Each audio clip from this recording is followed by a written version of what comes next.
வணக்கம். இன்னொரு நாள், இன்னொரு பதிவு. இந்த பதிவு போடுறதுக்கு முன்னாடி நான் நிறைய யோசித்தேன். ஏன் யோசித்தேன் அப்படின்னா, இந்த ஒரு டாபிக் மட்டும் மகளிர்கள் பேசுறதுக்கே தயங்குவாங்க. ஏன்னா நம்மளை பற்றி யாராவது தப்பாக நினச்சிருவாங்களோ, இல்லை நம்மளை பற்றி யாராவது வேறு விதமாக ஒப்பீனியன் ஃபார்ம் பண்ணிடுவாங்களோ, இல்லை நம்மளோட கேரக்டர் பற்றி அனலைஸ் பண்ணுவாங்களோ, ஜட்ஜ் பண்ணுவாங்களோ அப்படிங்கிற ஒரு இன்டென்ஷனில் நிறைய பேர் இந்த விஷயத்தை பற்றி ஓப்பன் பண்ண மாட்டாங்க, பேசவும் மாட்டாங்க, யாருக்கிட்டையும் சொல்கிறதுக்கும் தயங்குவாங்க. ஓகே, இந்த ஒரு டாபிக் ரொம்ப வருஷமாக பேசணும்னு நினச்சிட்டு இருந்தேன். எந்த ஃபோரமில் பேசுறதுன்னு எனக்கு தெரியல. அப்போ தான் நமக்கு இந்த யூடியூப் சேனல் நமக்கு இப்போது க்ரியேட் ஆகிருக்கு இல்லைங்களா? ஸோ அதனால் அதை வச்சு இந்த டாப்பிக்கை பேசலான்னு நினச்சேன். யூஸ்வலாக நான் பேசுகிறதெல்லாம் எவ்ரிடே டெய்லி டாபிக்ஸ், நம்மளுக்கு மோட்டிவேஷன் தர மாதிரி, நமக்கு இன்ஸ்பயர் பண்ணுற மாதிரி உள்ள டாபிக்ஸாக நான் யூஸ்வலாக பேசுகிறது. பட் இந்த வாட்டி கொஞ்சம் sensitive topic and related to women, பெண்களை குறித்து உள்ள டாபிக். ஓகேங்களா? இது ஆண்களும் கேட்கணும், கண்டிப்பாக கேட்கணும். அண்ட் இந்த ஒரு விஷயம் நிறைய விஷயத்தில், நிறைய விதத்தில் நிறைய பேரை பாதிச்சிருக்கு. Okay, I am talking about sexual harassment, molestation, inappropriate touch, அதெல்லாம் பற்றி தான் நான் பேசணும்னு விரும்புகிறேன். Yes, it is a very serious topic. It is a very serious topic. Okay, actually இந்த இதுக்கு வர்றதுக்கு முன்னாடி நான் யோசிச்சுட்டு இருந்தேன், நான் I'm wearing a T-shirt. So அந்த டிஷர்ட்டுக்கு மேலே நான் ஒரு துப்பட்டா போட்டுட்டு வரணுமான்னு யோசிச்சேன். அந்த அளவுக்கு it's such a serious topic. And நம்ம மாற்றுத்திறனாளிகளாக இருந்தான்னா அது இட் இஸ் அ வேற லெவல் இஷ்யூங்க. Especially wheelchair bound people யாருக்கெல்லாம் அந்த ரெஸ்பான்ஸ் கொடுக்க முடியாத நிலைமையில் இருக்கிறவங்க, spastic children, mentally retarded people, autistic people, என்ன நடக்குதுன்னே தெரியாதவங்க, அவங்களுக்கெல்லாம் அவங்களுக்கு அவங்கள சம்மந்தப்பட்டவங்களுக்கு வேண்டிய ரிலேட்டட் இம்பார்ட்டண்ட் டாபிக்.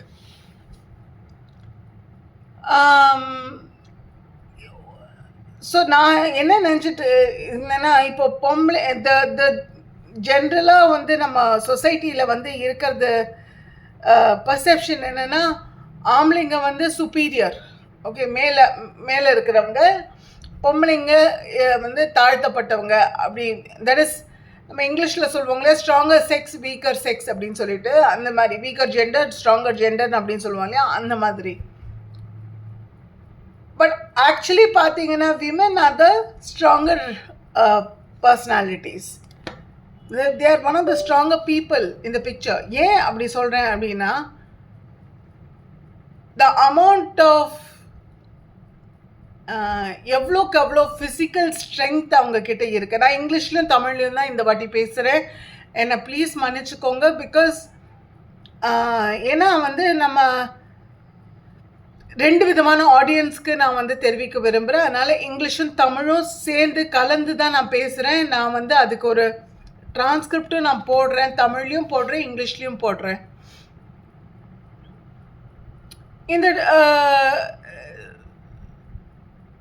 இந்த ஹாரஸ்மெண்ட் அப்படிங்கிற வார்த்தை நம்ம தனியாக சர்வைவ் பண்ணும்போது இன்னும் டிஃபிகல்ட், ஃபிசிக்கலி ஹேண்டிகேப்டாக இருந்தால் இன்னமும் டிஃபிகல்ட். ஓகே, நிறைய விஷயம் திடுக்கிடும் விஷயமா இருக்கும், நிறைய ஸ்டன்னிங் விஷயமா இருக்கும், ஷாக்கிங்காக இருக்கும். பட் இதெல்லாம் ஒரு மாற்றுத்திறனாளியாக நான் பார்த்துருக்கேன், நான் சம்டைம்ஸ் எக்ஸ்பீரியன்ஸும் பண்ணியிருக்கேன். அதனால் சொல்கிறேன். நம்ம ஒரு வீல் சேரில், இப்போ ஒரு பப்ளிக் பிளேஸில் யாரோ நம்மளை தள்ளிக்கிட்டு, வீல் சேர் தள்ளிக்கிட்டு போகிறாங்க. ஓகே, நம்ம அதில் உட்காந்துருக்கோம், நம்ம வீல் சேரை தள்ளிக்கிட்டு போகிறாங்க. நம்ம வெயிட்டை பேலன்ஸ் பண்ணுறதுக்கு வேண்டி அந்த பர்சன் டில்ட் பண்ணுவாங்க வீல் சேரை. அண்ட் யூஸ்வலி இந்த பர்சன், வீல் சேர் தள்ளுற பர்சன் இஸ் யூஸ்வலி அ மேல். ஒரு ஆம்பளையாக தான் இருப்பாங்க முக்கால்வாசி பேர். ஏன்னா லேடிஸ்க்கு அந்த வெயிட்டு தாங்கிறதுக்குள்ள எனர்ஜி ஒரு ஸ்டாமினா இருக்காதுங்கிறதுனால யூஸ்வலி ஒரு மேல் தான் வந்து ஹெல்ப் பண்ணுவாங்க. அந்த ப்ராசஸில் அட்வான்டேஜ் எடுத்துக்கிறது. ஸோ நான் வந்து இப்போது உங்கள் பாடி வந்து is closer to my wheelchair. ஏன்னா நீங்கள் கிராவிட்டி பேலன்ஸ் பண்ணணும். நான் இப்படி சாஞ்சிட்டு இருக்கேன்னா நீங்கள் வந்து இமேஜின் பண்ணி பாருங்கள், எந்த இடத்துல வந்து ஒருத்தரோட தலை வந்து போய் முட்டும் அப்படின்னு வந்து யோசிச்சு பாருங்கள். Imagine where the head will hit if the person is going to be tilted on a wheelchair, on a manual wheelchair, okay, in a public place, okay.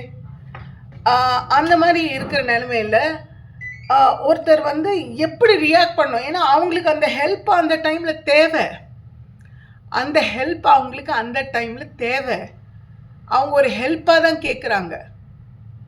But அந்த ஹெல்ப் வந்து ஹெல்ப்பாக போகுதா, இல்லை ஒரு விதமான ஹராஸ்மெண்ட்டாக போகுதா?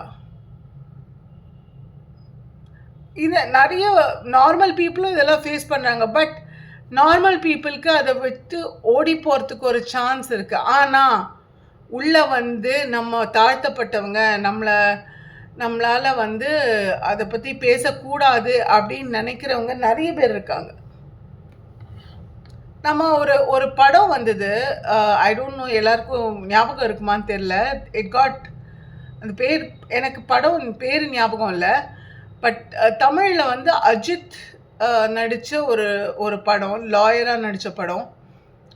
அவர் வந்து அந்த கிளைமேக்ஸ் சீனில் சொல்லுவார், நோ மீன்ஸ் நோ. வேண்டாம் அப்படின்னு சொன்ன என்ன, எனக்கு நீ தள்ளிப்போ அப்படின்னு சொன்னான்னா வேண்டாம்னு அர்த்தம், தள்ளிப்போன்னு அர்த்தம். அந்த வேண்டாம், நீ என்னை தொடாதே, என்னை தள்ளிப்போ அப்படின்னு சொல்கிற வார்த்தையை வந்து ஏன் அந்த ஆப்போசிட்டில் இருக்கிறவங்க எந்த விஷயமா இருந்தாலும் ஏன் ஏற்றுக்க மாட்டேங்கிறாங்க? ஏன் அது அவங்கள வந்து ஒரு ஒரு ஒரு person of opinions, believes, feelings, sensation எல்லாம் இருக்கிறவங்களா ஏன் மதிக்க மாட்டேங்கிறாங்க? அண்ட் ஒருத்தரை வந்து சைக்கிள் கேப்பில் வந்து சும்மா தொடக்கூடாத இடத்துல போய் தொட்டுட்டு போகிறதுங்கிறது அவ்வளோ நாகரிகமான விஷயமா? நீங்கள் வந்து கொஞ்சம் யோசிச்சு பாருங்கள். ஆம்பளைங்களாம் நீங்கள் வந்து யோசிச்சு பாருங்கள். இதே மாதிரி விஷயம் ஒரு லேடிஸ் வந்து உங்களை வந்து ரோட் சைடில் உங்களோட ப்ரைவேட் பார்ட்ஸை தொட்டானா நீங்கள் பேசாமல் இருப்பீங்களா? என்ன வரியா அப்படின்னு கேட்பீங்க நீங்கள். ப்ளீஸ் அண்டர்ஸ்டாண்ட், யாராக இருந்தாலும் சரி, நார்மல் பீப்புளாக இருந்தாலும் சரி, மாற்றுத்திறனாளிகளாக இருந்தாலும் சரி, யாராக இருந்தாலும் சரி, அவங்களுக்கு நோ சொல்கிறதுக்குள்ள அதிகாரம் இருக்கு. அண்ட் அந்த நோவை மதிக்கிறதுக்குள்ள கடமை உங்களுக்கு இருக்கு. நம்ம வந்து அவ்வளோ ஈஸியாக நினச்சிட்டு இருக்கோம். அவள் சும்மா தான் சொல்கிறா, அவளுக்கு வேணும் ஆனால் சும்மா தான் சொல்கிறா அப்படின்லாம் நிறைய பேர் சொல்லுவாங்க. But actually it is not right. நீங்கள் வந்து உங்களையே கன்வின்ஸ் ஆம்பளைங்களாம் நீங்களே உங்களை கன்வின்ஸ் பண்ணிக்கிறீங்க நிறைய விஷயத்தில். நான் என்னோட இஷ்டத்துக்கு நான் ட்ரெஸ் போட்டுட்டு போகிறேங்க, அதை கேட்கறதுக்கு யாருக்கும் அறிகுறி கிடையாது, யாருக்கும் அருகதையும் கிடையாது, யாருக்கும் உரிமையும் கிடையாது. எனக்கு அந்த ட்ரெஸ்ஸு போட்டுக்கும் போது எனக்கு கம்ஃபர்டபுளாக இருக்குது, நான் போட்டுட்டு போகிறேன். நீங்கள் வந்து என்னோட ட்ரெஸ்ஸுனாலேயோ ஒருத்தர் வந்து என்னை தொட்டுட்டாங்க அப்படின்னு சொல்லி நான் கம்ப்ளைண்ட் பண்ணுறதுனாலையோ நீங்கள் வந்து என்ன கை காமிச்ச பிரயோஜனம் இல்லைல்ல. என்னோடய கேரக்டரை பற்றி கை வச்சு கை காமிச்சு காமிக்கிறதுல எந்த பிரயோஜனமும் கிடையாது. ஏன்னா ஒரு பர்சன் ஒருத்தர்கிட்ட வந்து அலோவ் பண்ணுறாங்க அப்படின்னா அவங்க விரும்பி தான் அலோவ் பண்ணணும். அவங்க அவங்க அவங்களுக்கு தெரிஞ்சவங்களா இருந்தாலும் சரி, அவங்க வந்து அந்த டைம்ல நோ, எனக்கு வேண்டாம், நீ வர வேண்டாம், நீ இங்கேருந்து வெளியில போ அப்படின்னு சொல்லும்போது அந்த வார்த்தைக்கு மதிப்பு கொடுத்தே ஆகணும்.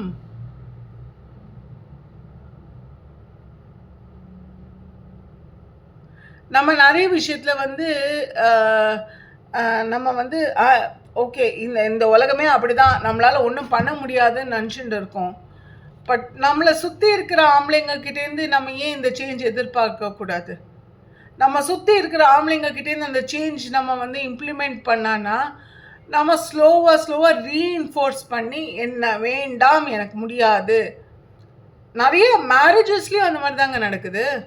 ஜஸ்ட் பிகாஸ் நீங்கள் வந்து ஒருத்தரை கல்யாணம் பண்ணியிருக்கிறதுனால it is not mandatory to have sex. It doesn't mean that நீங்கள் வந்து அவங்கள ஓன் பண்ணுறீங்கன்னு கிடையவே கிடையாது. அப்புறம் எப்படி நீங்கள் வந்து அதுதான் இந்த நம்ம இங்கிலீஷ் லாங்குவேஜில் மெரைட்டல் ரேப் அப்படின்னு சொல்லுவாங்க. அவங்களோட கன்சென்ட் இல்லாமல் நீங்கள் தொடர்றதோ, அவங்க கூட ஒரு ஒரு ஃபிசிக்கல் ரிலேஷன்ஷிப் வச்சுக்கிறதோங்கிறது தவறுங்கிறதுக்கு தான் அந்த ரேப்புங்கிற வார்த்தையை யூஸ் பண்ணுறாங்க. ஆனால் ஏன் எல்லாருக்கும் அந்த அந்த அந்த விஷயத்தோட சீரியஸ்னஸ் ஏன் புரிஞ்சுக்க மாட்டேங்குது?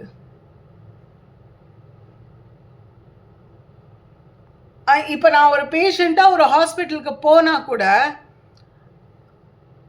என்னோட ஆத்தரைசேஷன் அந்த ட்ரீட்மெண்ட்டுக்கு மட்டும்தான். அதுக்கு அத்துமீறி நீங்கள் வந்து என் உடம்பை நீங்கள் வந்து தொடர்றதுக்கு எந்த ரைட்ஸும் கிடையாது. ஈவன் தோ நீங்கள் ஒரு மெடிக்கல் ப்ரொஃபஷனலாக இருந்தால் கூட என்னோட ப்ரைவேட் பார்ட்ஸை அன்லெஸ் அன்டில் அந்த ப்ரைவேட் பார்ட்ஸுக்கு தான் நீங்கள் ட்ரீட்மெண்ட் கொடுக்குறீங்க அப்படின்னா அதுக்கு மீறி உங்களுக்கு எந்த ரைட்ஸும் கிடையாது டு டூ அதர் தேன் அந்த ட்ரீட்மெண்ட்டை தவிர வேறு எதுவும் பண்ணுறதுக்கு உங்களுக்கு எந்த ரைட்ஸும் கிடையாது. It is a legally supported ஆர்குமெண்ட்டுங்க.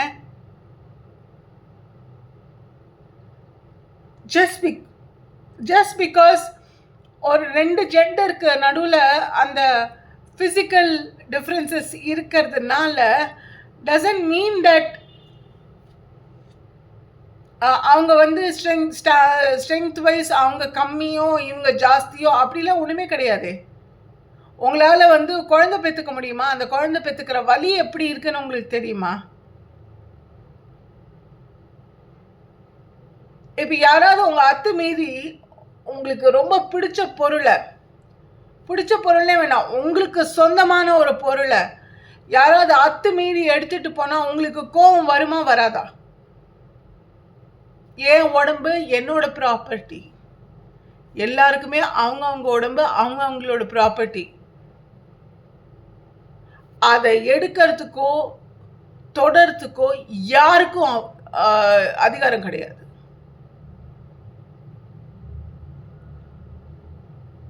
நான் இப்போ போய் ஒரு போலீஸ் ஸ்டேஷனில் போய் ஏதோ ஒரு விஷயத்தை போய் நான் கம்ப்ளைண்ட் பண்ணேன்னா இம்மீடியட் வந்து என்னோட கேரக்டர் மேலே தான் வந்து ஜட்ஜ் பண்ணுவாங்க. ஏன்னா அந்த பொண்ணு எப்போ பார்த்தாலும் 4 பேர்கிட்ட பேசிகிட்டே இருக்கா, அந்த பொண்ணு அப்படி தான் போல இருக்குது, அதனால தான் எல்லாரும் வராங்க அப்படின்னு சொல்லுவாங்க. இல்லை இன்னொரு செட் ஆஃப் பீப்புள் இருக்காங்க, அவளுக்கு முக்கால்வாசி மேல் ஃப்ரெண்ட்ஸ் தான், அதனால் அவள் அப்படி தான் போல இருக்குது கேரக்டர். ஏன் மேல் ஃப்ரெண்ட்ஸ் இருக்கக்கூடாதா? நான் பொம்பளைங்கிறதுனால பொம்பளை ஃப்ரெண்ட்ஸ் மட்டும்தான் இருக்கணுமா? எனக்கு பொம்பளை ஃப்ரெண்ட்ஸும் இருக்காங்க, ஆம்பளை ஃப்ரெண்ட்ஸும் இருக்காங்க. ஆனால் என்னை வந்து ஒரு மனுஷியாக ட்ரீட் பண்ணுறாங்க. என்னை எந்த விதத்துலேயும் அவங்க வந்து என்னோட லிமிட்ஸை வந்து கிராஸ் பண்ண மாட்டாங்க.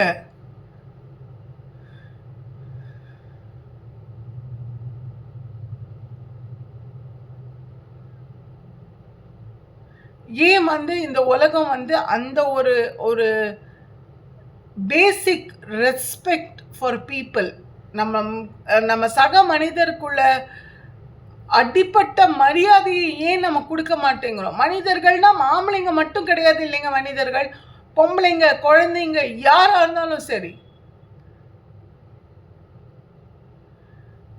எல்லாருக்கும் மதிப்பும் கொடுங்க, மரியாதை கொடுங்க. எல்லாரும் உங்க பொருள் கிடையாது. ப்ளீஸ் அதை மைண்ட்ல வச்சுக்கோங்க. யாருமே உங்க பொருள் கிடையாது. எல்லாரும் அவங்களுக்கு தான் மட்டும்தான் அந்த சொந்தம். இந்த உடம்பு எனக்கு சொந்தம், உங்க உடம்பு உங்களுக்கு சொந்தம்.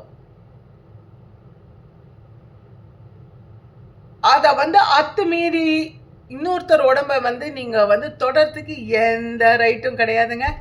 எந்த ரைட்டும் கிடையாது. நாங்கெல்லாம் நிறைய பேர் நாங்கெல்லாம் பேசிப்போம். எனக்கும் இந்த மாதிரி நடந்திருக்கு. இதெல்லாம் காமன் தான்ப்பா.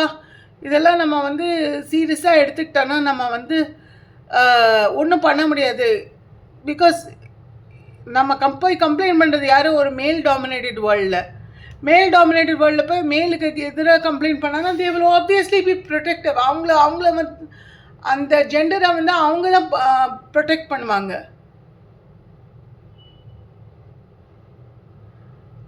அப்போ நம்மளை இப்போ நான் ஒரு பொம்பளை போலீஸ் ஸ்டேஷன் போனால் போலீஸ் ஸ்டேஷன் சொல்கிறேன். But if I am going to a lady representative, லாயராக இருந்தாலும் சரி, போலீஸாக இருந்தாலும் சரி, அந்த இடத்துக்கு போகும்போது நான் நான் போய் கம்ப்ளைண்ட் பண்ணேன்னா, என்னம்மா நீ என்னோட கேரக்டர் தான் ஃபஸ்ட்டு அனலைஸ் பண்ணுவாங்க. நான் எந்த விஷயத்துக்கும் இது வரைக்கும் நான் போலீஸ்க்கு போனது கிடையாதுங்க. நாட் பிகாஸ் எனக்கு நியாயம் கிடைக்குங்கிற நம்பிக்கை இல்லாமல் கிடையாது. நியாயம் கண்டிப்பாக கிடைக்கும். ஆனால் அந்த ப்ராசஸை கோத்ரூ பண்ணுறதுக்கு என்னோட கேரக்டர் அனாலிசிஸ், என்னோட கேரக்டர் ஜட்ஜ்மெண்ட்டை கோத்ரூ பண்ணுறதுக்கு நான் ரெடியாக இல்லை. வித்தவுட் அந்த பர்சனோட கேரக்டர் ஜட்ஜ்மெண்ட், ரெண்டு பேரோட கேரக்டர் ஜட்ஜ்மெண்ட் பண்ணால் தான் நான் என்னோட கேரக்டர் ஜட்ஜ்மெண்ட் பண்ணுறதுக்கு நான் ரெடியாக இருப்பேன். முதல்ல நான் யார் பேரில் கம்ப்ளைண்ட் கொடுக்குறேனோ அவங்க பேரில் முதல்ல ஜட்ஜ் பண்ணணும். கேரக்டர் ஜட்ஜ்மெண்ட், கேரக்டர் அனாலிசிஸ், அவங்களோட பேக்ரவுண்ட் எல்லாமே அவங்க பற்றி தெரிஞ்சுட்டு அப்புறம் நீங்கள் என்கிட்ட வாங்க. அதே கம்ப்ளைனண்ட் மேலே முதல்ல ஃபிங்கர்ஸ் பாயிண்ட் பண்ணுறாங்கன்னு எனக்கு புரியலை. ஆனால் இனிமே நம்ம இந்த விஷயத்தை பற்றி பேசாமல் இருக்கிறது தான் பெரிய தப்புங்கிறது நான் ரொம்ப ஃபீல் பண்ணுறேன். பேசணும், இந்த மாதிரி விஷயத்த பேசணும், இந்த மாதிரி விஷயத்த பப்ளிக்கில் கொண்டு வரணும். கொண்டு வந்தாதான் இந்த மாதிரி ஆட்கள் நம்மளை சுற்றி இருக்காங்கங்கிறது தெரியும். அண்ட் இந்த இந்த இந்த இந்த இந்த vlog I am not putting it because எனக்கு ரீசெண்டாக ஏதாவது ஒரு சம்பவம் நடந்ததுங்கிறதுனால நான் போடல. இது ஒரு காமன் சம்பவம், எல்லாரையும் பாதிக்கிற சம்பவங்கிறதுனால தான் நான் போட்டேன். முக்கியமானது பெண்களும் குழந்தைகளும். ஸோ அதனால் ப்ளீஸ் உங்களை கை கூப்பி வேண்டி கேட்டுக்கிறேன். நம்ம ஆஸ் விமென், நம்ம பொம்பளைங்களா நம்மளை நம்ம ஒரு பெண் இனத்தை சேர்ந்தவங்களா நம்ம நம்மளை பாதுகாக்கிறதுக்கு நம்ம தான் ஃபஸ்ட்டு ஸ்டெப்பு ஃபார்வர்ட் கொண்டு வரணும். அதுக்கு என்ன பண்ணணும், ஏது பண்ணணுங்கிறது நம்ம எல்லாம் தான் நம்ம டிசைட் பண்ணணும். அதனால் தயவு செஞ்சு உங்களுக்கு இந்த மாதிரி ஒரு சம்பவம் நடந்திருந்தா அதை பற்றி பேசாமல் இருக்கவே இருக்காதீங்க. ப்ளீஸ் பேசுங்க. எங்கே கொண்டு போய் பேசணுமோ அங்கே பேசுங்க. நம்ம மாற்றுத்திறனாளிகள் மட்டும் கிடையாதுங்க, யாராக இருந்தாலும் எங்கே இருந்தாலும் இதை பற்றி பேசினாதான் இந்த மாதிரி விஷயங்கள் நடக்குதுங்கிறது நிறைய பேருக்கு தெரிய வரும். நான் இன்னைக்கு பேசின டாபிக்ஸில் எல்லாமே எல்லா விஷயத்தில் பப்ளிக்கில் நம்ம என்னெல்லாம் நடக்குதோ அதெல்லாம் பற்றி நான் பேசியிருக்கேன். இதுக்கு ஆம்பளைங்களோட சப்போர்ட் நமக்கு தேவை. இந்த மாதிரி ஆளுங்களை வெளியே கொண்டு வர்றதுக்கு நமக்கு ஆம்பளைங்களோட சப்போர்ட் தேவை. ஆனால் ஆம்பளைங்க நமக்கு சப்போர்ட் பண்ணுறதுக்கு ரெடியா? இந்த கேள்வியோடு நான் இதை முடிச்சுக்கிறேன். சந்திப்போம், சிந்திப்போம். சல்யூட்.